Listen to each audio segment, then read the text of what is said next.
Welcome to Health in Veritas. I'm Harlan Krumholtz. And I'm Howie Foreman. We're physicians and professors at Yale University. We're trying to get closer to the truth about health and healthcare.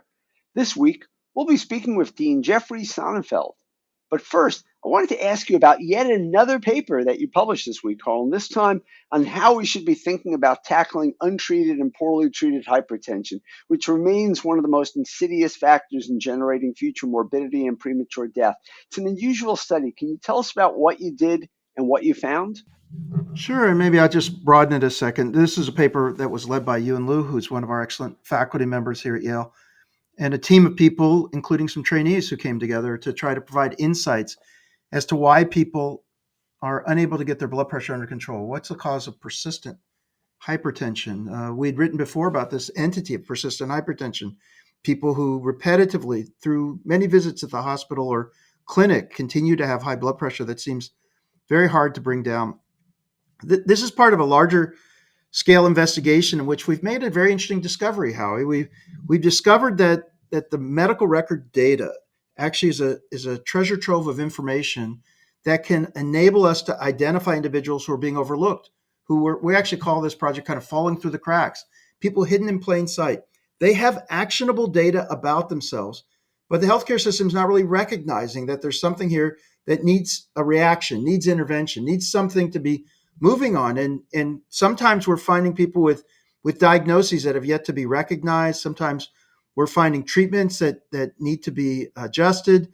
But in this case, we're looking at people who have repetitive high blood pressure readings, but seemingly the system's not embracing the idea that we really need to jump in, that there's bad things that are going to happen unless we do something. And this paper was about digging into the medical records and really being able to illuminate that there's many different causes of this and trying to put people in different categories, classify them. It was a taxonomy that ultimately can say, this person needs a pharmacist, this person needs a social worker, this person needs a nurse, this person may need a physician, that be able to triage people appropriately so that they can get the help they need and they can achieve the goals that they might set for themselves with regard to being able to control this risk factor. So if we're really going to get to hypertension, one way we think is to take advantage of all the data that's just sitting there, being able to systematically, with the advanced technology that we have today, go through, sift through it, identify it, and then work in partnership with people to try to bring a precise approach to them, to bring what they need. So anyway, yeah, we're excited about it. I'd encourage our listeners to just read the paper, just to read the narratives around why people are not appropriately treated it's really challenging. It's not, it's not as simple as cookbook. It's getting people who sometimes have cancer at the same time they have hypertension and figuring out how to manage both effectively. So I think you did a great job with that. And I learned a lot from reading that paper, and I'm happy we'll link it into the website for the podcast. Great, Howie. Let's turn to Jeff Sonnenfeld. This will be a great interview. Jeffrey Sonnenfeld is the Senior Associate Dean for Leadership Studies and Lester Crown Professor in the Practice of Management at Yale School of Management. Prior to joining Yale, he served as a professor at Emory's Goizueta Business School for 9 years and a professor at the Harvard Business School for 10. He is the founder and president of the Chief Executive Leadership Institute, which advances leadership education through research and forums for CEOs. Professor Sonnenfeld's articles have appeared in numerous leading journals, and he has authored multiple books, including The Hero's Farewell and Firing Back. In 2018, he was awarded the Ellis Island Award. Businessweek named him among the 10 business school professors who are influencing contemporary business thinking, and Directorship magazine named him among the 100 most influential players in corporate governance. Professor Sonnenfeld earned his undergraduate, Master's of Business Administration, and doctoral degree at Harvard University. And from personal experiences, students love him. And he is the CEO whisperer, influencing commerce near and far, and the media turns to him with deserved reverence whenever there is an unusual leadership change or special situation at a Fortune 500 company. So Jeff, when you left the Philadelphia suburbs and went off to Boston, did you expect to be the man who would one day convene leaders and help them better understand the world around them, learning from each other and from you? No, all I knew is that first I didn't want to to become a men's clothing retailer, like my poor dad wound up trapped into that field coming out of the Second World War. But I did think that I would be dressed in white like you guys. Actually, was a closet pre-med at Harvard as an undergraduate, and working as a volunteer in Mass General Hospital. I realized that I didn't have the passion that you guys have and the patience to work as you did. I loved, of course, the interaction with people in distress and being able to help. However, I loved the dynamics of the larger hospital and the way the systems worked. And Mass General was a very happy place. My parents had been very ill when I was young. Many times I had them both in the hospital at the same time, and was being colorblind. I was running that family clothing business while still in high school periodically. And the Philadelphia hospital system at that time was not a pleasant system to be in. Massachusetts, it was especially Mass General, was so different with the entrepreneurial sense of different units, the sense of pride in the enterprise. I thought this is remarkable. This is how healthcare could be, but I realized this is how organizations could be. So I wound up morphing, to my parents' shock and distress, into taking a look at management and organizations instead of taking a look at becoming a pre-med. So that's how I got into this. And I actually, in the middle of organic chemistry, took a course called Human Behavior in Organizations, thinking, I can't believe people get course credit for this kind of stuff, and that you could actually make a living here, let alone have impact in society. So it was that late in my undergraduate studies that I transitioned over to get my MBA, and doctorate became the path. Jeff, it's such a pleasure to have you here. Your influence is so broad based, and your commitment to making the world better is so clear.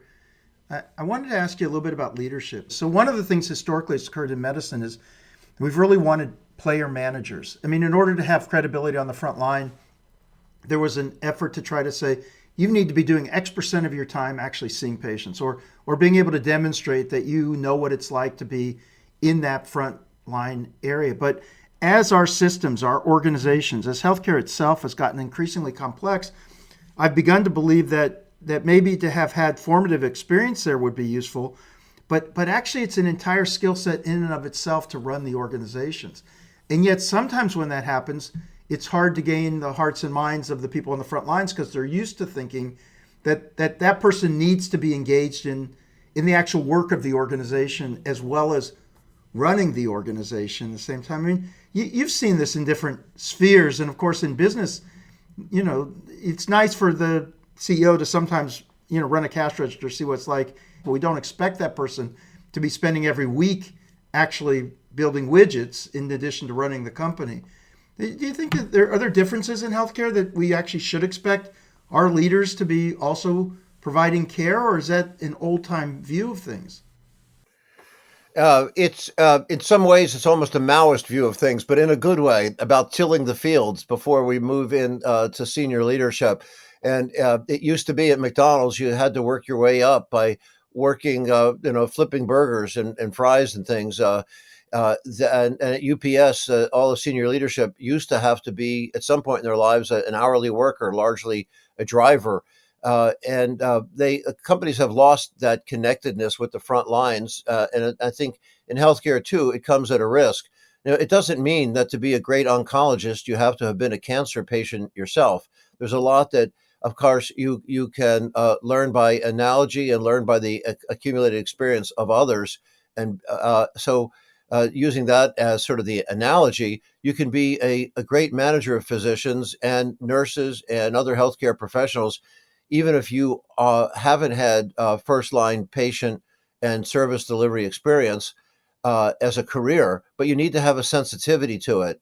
Just like if we were to jump to look at the pharmaceutical companies, I think it's fantastic that we take a look at some big pharma companies like, I don't know, Pfizer and Moderna, who and Regeneron have scientists at the helm. I think that gives them a certain advantage. But some other places like Johnson and Johnson, and recently at Merck, Merck, of course, did have a legendary great scientist for quite some time who was, exactly, considered perhaps one of the greatest CEOs of the country ever. Is that there's a way that a non-scientist can still lead a pharma company very well, but they need to compensate for what they don't have, and that means by having teams that are very close to the top, advisors, and that they spend time outside of their offices, outside of boardrooms, outside of Wall Street, and be in the hospitals and be in laboratories and things like that. So there are ways to overcome it, but I think you're right. Being about the player coach, the player manager, it has great advantages. The downside is a lot of times, and we saw this in the consulting firms, where consulting world, where you had great player coaches who were the CEOs of consulting firms, never want to admit that they had leadership issues within their organization. They always thought it's the client that has the problem because they still had the professional's mindset. They didn't understand the complexity of their own system. So there needs to be a balance. Somebody who's a player coach has some advantages, but has some disadvantages. They have to figure out how do they leverage themselves and not think the way they did back only as a professional. It's when anybody gets a promotion, one of the greatest sources of derailment, the research shows, is if they think they're doing a grander version of the last job. They have different tools of measurement of success in the new elevated position, different relationships, different integration of disciplinary fields. So you can't just be the player coach, but so there's an advantage and a disadvantage. There's long and short in healthcare. Coming from the other angle of things, one of the things our listeners cannot be aware of unless they've worked with you is just how amazing you are at facilitating conversations with people who, quite frankly, have the biggest egos in the world. I mean, the people that you're leading in conversations are often some of the most successful leaders of Fortune 500 companies, and you get them to have an open, honest conversation about whatever topic is the theme of the day. Is this something that you are able to anticipate, or does it happen organically that you're able to get them to talk about difficult topics amongst each other and have the confidence and the awareness of what they're doing in that environment? Well, thanks for the question. A lot of the models for adult learning are still too much drawn on how the golden decade of age 18 to 28 learn.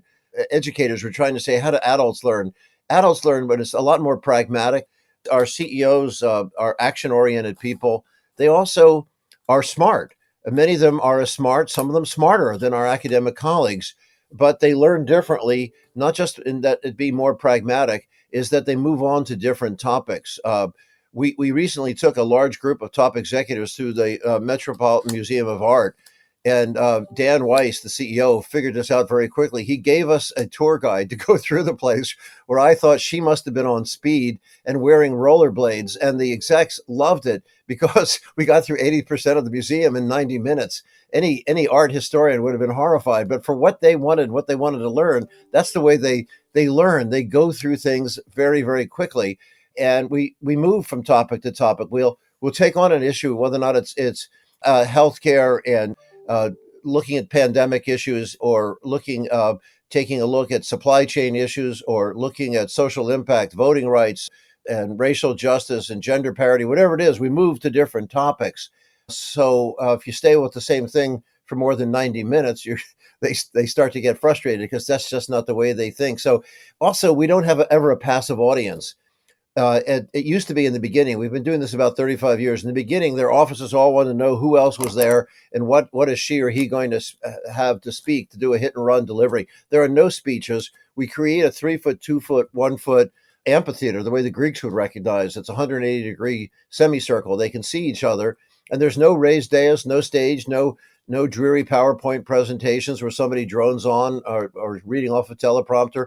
If I even see handwritten scripts, I'll walk over on the back of an envelope and tear them up because I'm not beholden to any of them. You don't have to talk, but if you do, it has to be a dialogue and candid about their surfacing their setbacks, and also, I think trumpeting their triumphs. So we want to get to the reality of what they're wrestling with, and people can learn. We've had just recently at one of our sessions in dealing with Eastern Europe, we had some pharma companies who are concerned about intellectual property issues. The IT people couldn't believe that they had the exact same issues, where they're used to going off to forums, seminars, industry events, where one of them will get up on a stage and give a speech of cliches, and they wouldn't realize that other industries have a different way of approaching the same thing, and they could learn from something about dealing with industries in transition and regulation that's vague, or competitors that suppliers which become competitors overnight, and how you deal with that. So that they can learn from parallels that way, and that's the way we set these things up. It's just really taken on a life of its own. But by the way, we started before the World Economic Forum of Davos, Forbes, Fortune, Business Week, the New York Times, Wall Street Journal, or Bill Gates at Microsoft, or anybody had any of these CEO gab fests going. And unwisely, perhaps, I helped them each launch. I figured they're going to do it with or without me, and I could divert them away from what we do, which is to focus on their real jobs, because they could go to somebody better than me, and then we'd really be in trouble. So we just drove them away from what we focus on, and got them setting up, looking at global political matters, while we focus on how do they cultivate their own gardens and their own businesses. These are real master classes when you run them. I mean, you're able to keep things moving, and I wish all of our classes could be taught. Like, in fact, you could give a lesson to others about how to keep people engaged. Let me ask you a couple other quick hitters here. So, leaders, born or developed? It's the make buy trade off is a hard one. There are people. It's sort of like, as we talked about, the player coach. If whatever you don't have, you can compensate for it. Just like we said, if you're not a scientist, not a physician, you're managing a scientific or healthcare organization, how do you compensate for what you don't have, and how do you not over deify yourself because of what you do have? Is there are some people who are naturally gifted charismatics. A lot of times, what we consider charismatic, though, are people that are backslapping, vivid cheerleader sorts. And some of those people do a great job of engaging attention, but you don't necessarily trust them. Another element then of charisma, where somebody else could be far stronger, is that they show tremendous empathy. Is there a caring dimension that can often be compensatory for the backslapping personal dynamism that people think is charisma? A third dimension also has to do with, are you able to stretch people, not stretch them to the point where they snap, but you're not happy with the status quo. You have elevated standards. And a fourth dimension has to do with the modeling what you preach. It's a genuine authenticity. It's your moral dimension, your moral anchor. Do people really believe you? Do you operate in the same way that you say you do? When Johnson and Johnson had their famous Tylenol crisis, a lot of business schools, in fact, almost every business school in the country, teaches about the value of the credo on the wall. The truth is, I knew Jim Burke, the CEO at the time. Everybody in the company interpreted that credo a different way. Some people said, make the Tylenol poisoning, compartmentalize it as a McNeil Labs problem, and don't let the brand disease spread to Johnson & Johnson. He said no. And he modeled what the credo really stood for, instead of how it was being over-lawyered by people, saying we need to take responsibility for this, be transparent, go out there and centralize what we're saying, making sure we're giving a consistent message. It was a model of crisis management, but it's how you practice that. And the last one has to do with resilience from adversity, is that we all have setbacks. We all have our Job stories. As Nietzsche said, what doesn't kill me makes me stronger. Can you be an introvert and be a leader of a massive organization? It's possible, but you have to figure out a way where if you're not great at rousing speeches, is you still need to be out there. If it's on one-on-ones, get out there, be accessible. But there's personal dynamism, for example, can be compensated for by using vivid imagery when you speak and write, and being available to others on one-on-ones. Introverts can be pretty good, but by the way, it's a hindrance. I can go on and on how you compensate for it, but it on the introversion extroversion scale, an introvert has a harder time having the comfort level to project and lead others. People will often misread your shyness as being a lack of concern and diffidence and things, and that's unfortunate. There are some drawbacks to the extrovert when it leads to too much grandiosity and self-focus, which can be a problem. But an easier problem to correct is to deal with often the flamboyant extrovert, unless it was our former president, as you can sometimes harness some of that grandiosity if they're willing to learn. But you need to have that critical feedback, and people, as we said, atrophy in high office, you don't get that feedback. But somebody who's a pure introvert is a huge hardship for leading a large institution. Let me ask you one other, and then I'll pass it over to Howie, because I think there are a few other quite interesting things that you could share with us. But I also had this question. You've seen so many CEOs over the years and really gotten to know them and their paths upward.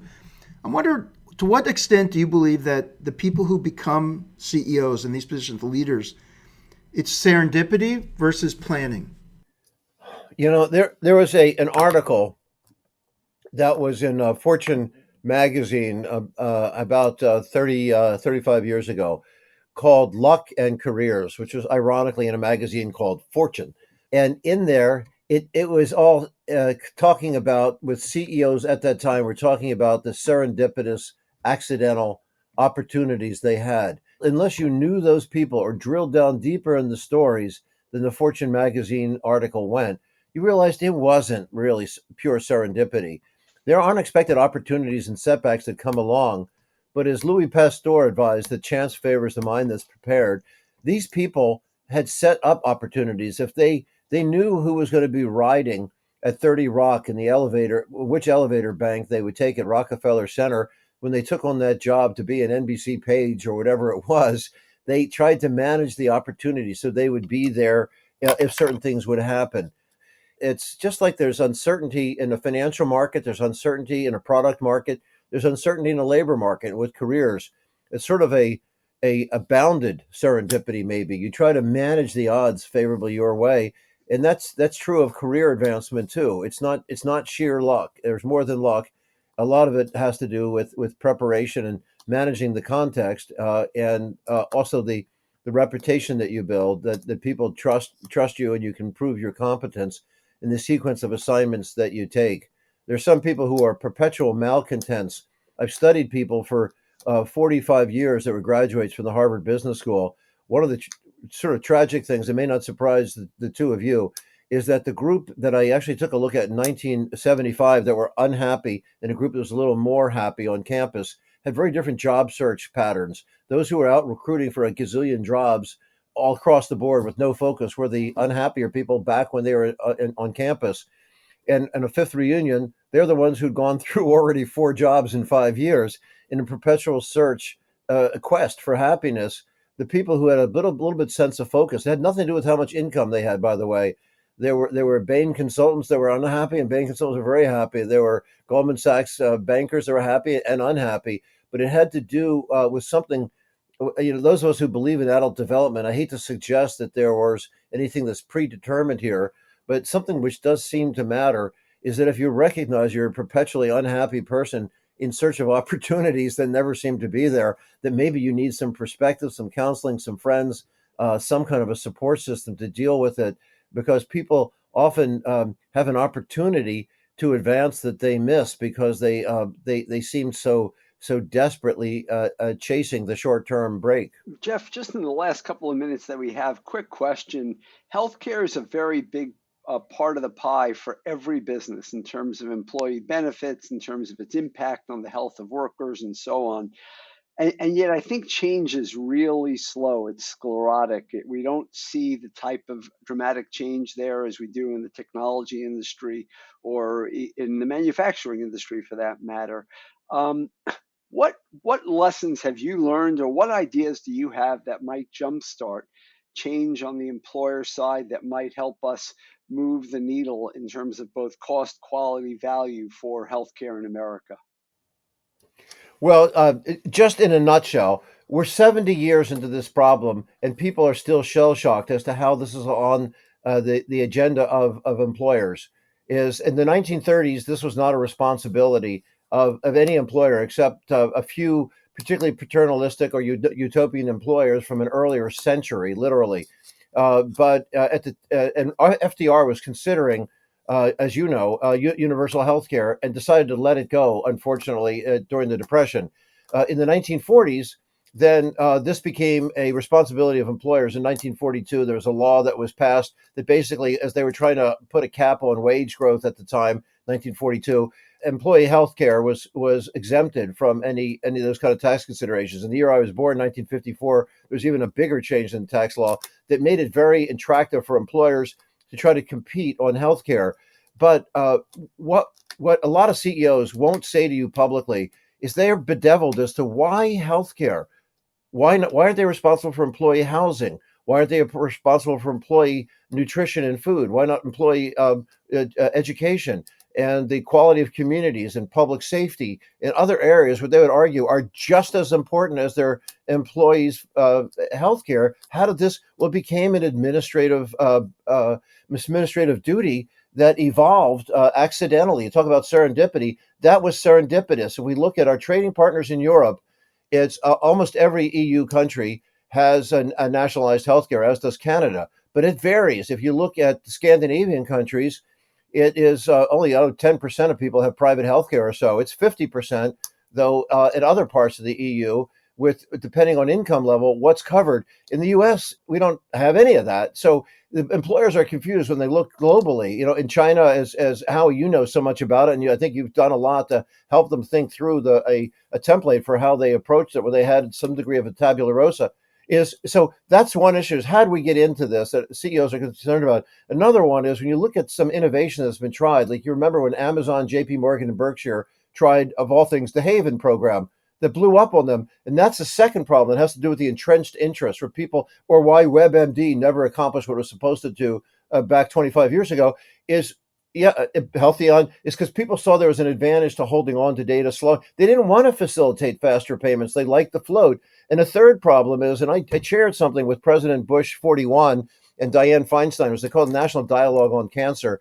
We just, on that focused area, we found it hard to get, the CEOs weren't the problem, but it was the National Cancer Institute, the American Cancer Society, the oncological nurses. We had the CDC, the FDA. Every group had their own. We're involved in prevention. No, we're involved in research. So nobody ever has to worry about this in the future. Basic research is the way to go. Others said we could cure most cancer right now, that the four major cancers are treated with proper diagnosis. It's a quality issue of better treatment and equitable treatment, is that people were battling often within a field.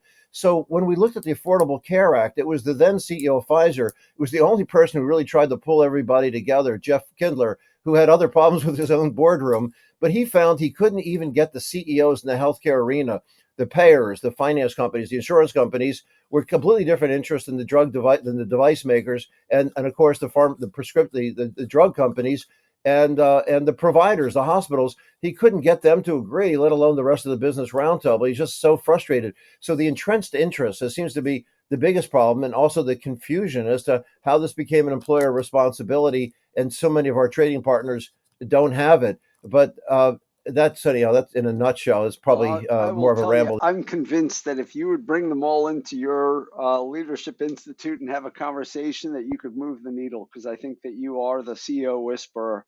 And I really Only if the two of you are there, but thank you. Only if the two of you are there, because happy to be you there. never are afraid to raise the undiscussable issues. I'm in all seriousness. Yeah. You guys always raise the tough issues without ever being mean spirited, but would be able to go around the room and realize. I don't know if you remember the old Pogo comic strip. We have met the Yes. enemy, and it is us. Yes. It's everybody in that room. It isn't Yes. finger pointing I anybody. agree. I agree. But look, Jeff, thank you very much for joining us in Health and Veritas. You are an incredible leader and an inspiring figure at Yale and beyond. So thank you. No, thanks so much, Jeff. And you did introduce this idea that actually the fact that we don't have a single payer is hurting our competitiveness in the world. Absolutely. And I think that's something that we should be talking about more, because maybe that can bring together some bipartisan support. Absolutely. Wow, that was we get Jeff going, and there's a lot to learn and a lot going on. So let's pivot, and he's terrific. He's just terrific. Let's pivot to your part, Howie. What's on your mind this week? Yeah, so there's a huge acquisition, relatively huge at least, for CVS acquiring Oak Street Health, which is nominally a primary care provider based out of Chicago, but with a large footprint nationally. I think it's a $10 billion acquisition. And it just reminds me, at the same time, in the same week that Don Berwick has published an article that might as well have been entitled "Greed is Bad in Healthcare," it reminds me that healthcare is this massive industry. It goes back to what Jeff said. There's all these entrenched stakeholders. It's hard to make change.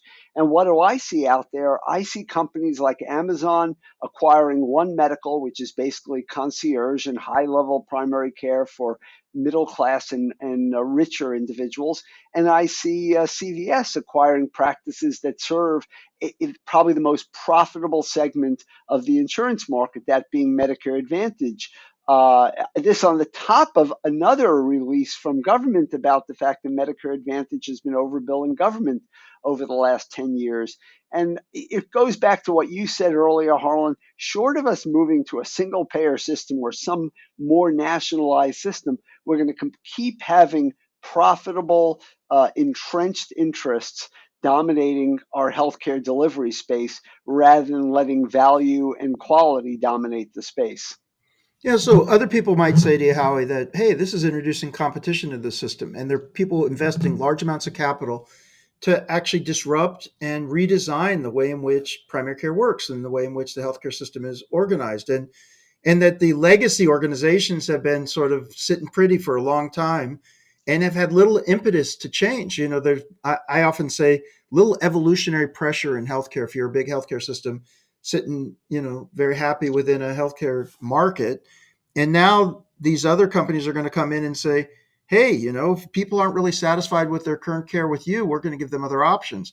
Why wouldn't that be a good thing? Yeah, so if everything was equal, that would be a very good thing. What I'm concerned about is that most of the most profitable maneuvers that have happened in healthcare have not been among the sickest and the poorest and the most needy in society. They've been basically a lot about financial engineering, figuring out how do you bill more for particular types of services. Why is Medicare Advantage so profitable? It's very often because they're able to code patients to a higher level of acuity and a higher level of comorbidity so that they can extract more money from government.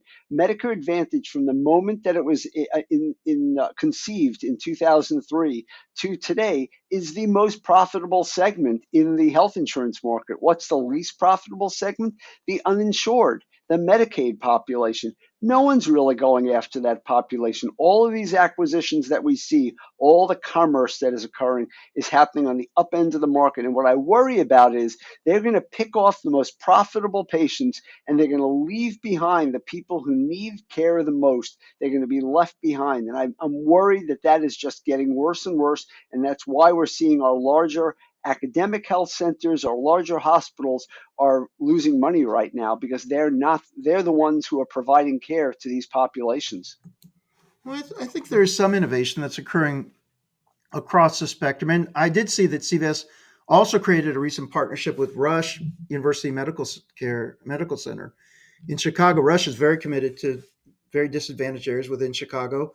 Unlike, it's not a Michigan Avenue like Northwestern. It's over on a different part of Chicago, and it's serving large scale populations that are in this same group you're talking about that are disadvantaged. I mean, I'm going to be curious to see how that partnership works, whether that extends Rush. Omar Latif is the CEO there and does a terrific job, and I'm sure he'll make sure that initiative is focusing on health equity as well. But yeah, I mean, this is very interesting. Look, we've got big players. Technology firms have got deep pockets. Their history, though, is when people go beyond their core expertise, they get in trouble. So the Googles and Amazons and others, when they've gone into healthcare, we'll see Amazon's in deep now. CVS, of course, is a healthcare company. And it's trying to expand. It's got all the way from, like you said, insure to bricks and mortar to also, I believe it's going to be developing means by which there'll be some remote also. Well, remember Rubicon, and we interviewed Gil Addo just a few weeks ago. Rubicon is a subsidiary of Oak Street. So they've acquired Rubicon, which is the subspecialty telemedicine piece. I'm not against the innovation that's going on. I'm worried that the money is flowing to the areas that are most profitable, and we have an enormous part of the market that will never be profitable the way we've structured healthcare in this country. Well, and I totally agree with you. I mean, why is it that certain parts of healthcare have such greater margins than others, by the way? Why do we pay so differentially within healthcare? I mean, and I think people are naturally going in and saying we can unbundle the services, what they'll say. We can disintermediate other people and take what's highly profitable. I totally agree with you. And then what's left. So it's a potential issue. But but I think we can watch it with interest. There is a potential for good too, so we need to be alert to that. I think you and I need to have this conversation regularly because I'm becoming more disenchanted. At least you give me a little bit of hope there, but I worry a lot about the direction we're going in right now. Yeah. Well, people are going to have to sign up if they lose the customers. They don't provide the services, then they'll have a problem. So at least they're going to have to keep people happy. Great. You've been listening to Health and Veritas with Harlan Krumholtz and Howie Foreman. So how did we do? To give us your feedback or to keep the conversation going, you can find us on Twitter. I'm at HMKYALE. That's HMK Yale. And I'm at the Howie. That's at THEHOWIE. You can also email us at health.veritas@yale.edu. Aside from Twitter and our podcast, I'm fortunate to be the faculty director of the healthcare track and founder of the MBA for Executives program at the Yale School of Management. Feel free to reach out via email for more information on our innovative programs, or you can check out our website at som.yale.edu/EMBA. And Howie, I want to take a moment just to express appreciation to our listeners. Our listening base is growing and we're excited about that. And again, anyone who wants to reach out to us, please do. And by the way, rate us on Apple or Google or whatever your favorite platform is. Rate us. It helps people find us. And that would be a great thing for expanding our base. But we really do appreciate you all. Yeah, that's a good idea, Howie. Health and Veritas is produced with the Yale School of Management. Thanks to our researcher, Jenny Tan, to our producer, Miranda Schaefer. They are absolutely amazing. Talk to you soon, Howie. And in acknowledgement of Jeff Sonnenfeld, the son of Philadelphia, go Eagles. Oh my goodness, you're partisan. Thanks, Harlan. Talk to you soon.